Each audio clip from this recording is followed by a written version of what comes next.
बिस्मिल्लाहिर्रहमानिर्रहीम। अस्सलाम वालेकुम। मेरा नाम है आसिफ और आप देख रहे हैं मेरा YouTube channel AF electronics tech. तो व्यूवर्स, क्या हाल है? खैर खैरियत से? उम्मीद करता हूँ आप सब खैर खैरियत से होंगे।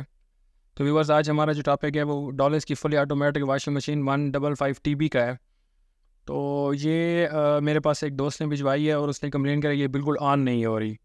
तो इसको मैंने जो है ना पीछे की तरफ से खोल लिया है। जैसे मैंने आपको बताया था कि हमारे पास जो इस तरह मसला आता है तो हम पीछे से उसको कार्ड सोल्डिंग आयरन की मदद से काट लेते हैं। तो ये पहले भी मेरे पास रिपेयरिंग के लिए आया था। इसके पीछे से प्रिंट वगैरह सारे जो है ना वो ब्रेक हो गए थे, तो मैंने प्रिंट वगैरह सेट किए थे। अब ये दोबारा मेरे पास आए हुए हैं और उसने कंप्लेन करी कि बिल्कुल ऑन नहीं हो रहा।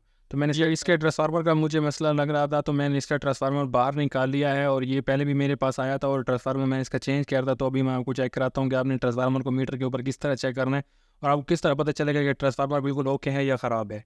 इसकी ये वाली साइड है, इस साइड के ऊपर इसकी 2 पिन हैं। ये 220 वाली साइड होती है और जिस साइड पे 3 पिन होती है, लाइट जो होती है वो इसकी 9 वोल्ट होती है। तो मैं आपको इसको चेक करने का तरीका बता देता हूँ कि आपने इसको किस तरह मीटर के ऊपर चेक करना है कि ये ओके है ये ख़राब है। तो मैं ये सर्किट को साइड पे कर देता हूँ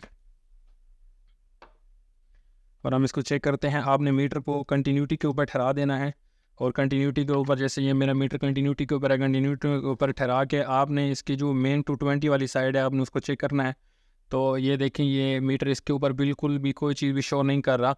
मीटर को इसके ऊपर रीडिंग शो करनी चाहिए अगर ये बिल्कुल ओके होता। मतलब ये है कि इसकी रिवाइंडिंग आपस इसके अंदर से जो रिवाइंडिंग है वो ब्रेक हो चुकी है, इसकी वजह से ये कंटिन्यूटी नहीं दे रहा। और अगर हम इसकी लो साइड चेक करें जहाँ से हमारे 9 वोल्ट आते हैं, तो यहाँ पे देखें ये बिल्कुल ओके है, ये साइड जो है ना इसकी कंटिन्यूटी दे रही है। तो मेरे पास सेम ही डिज़ाइन का, सेम क्वालिटी का मेरे पास एक ट्रांसफार्मर पड़ा हुआ है।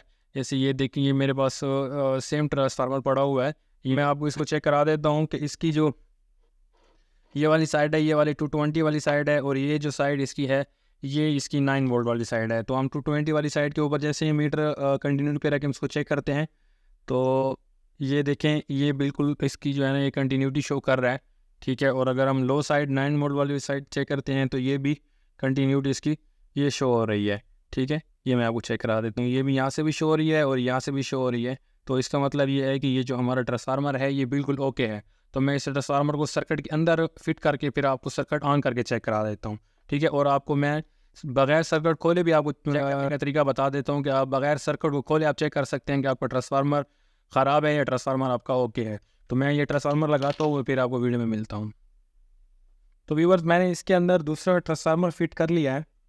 तो अब मैं आपको बताता हूँ कि आपने सर्किट के अंदर ट्रांसफार्मर लगा हुआ हो तो आप किस तरह चेक कर सकते हैं कि आपका ट्रांसफार्मर बिल्कुल ओके है या आपका ट्रांसफार्मर ख़राब है।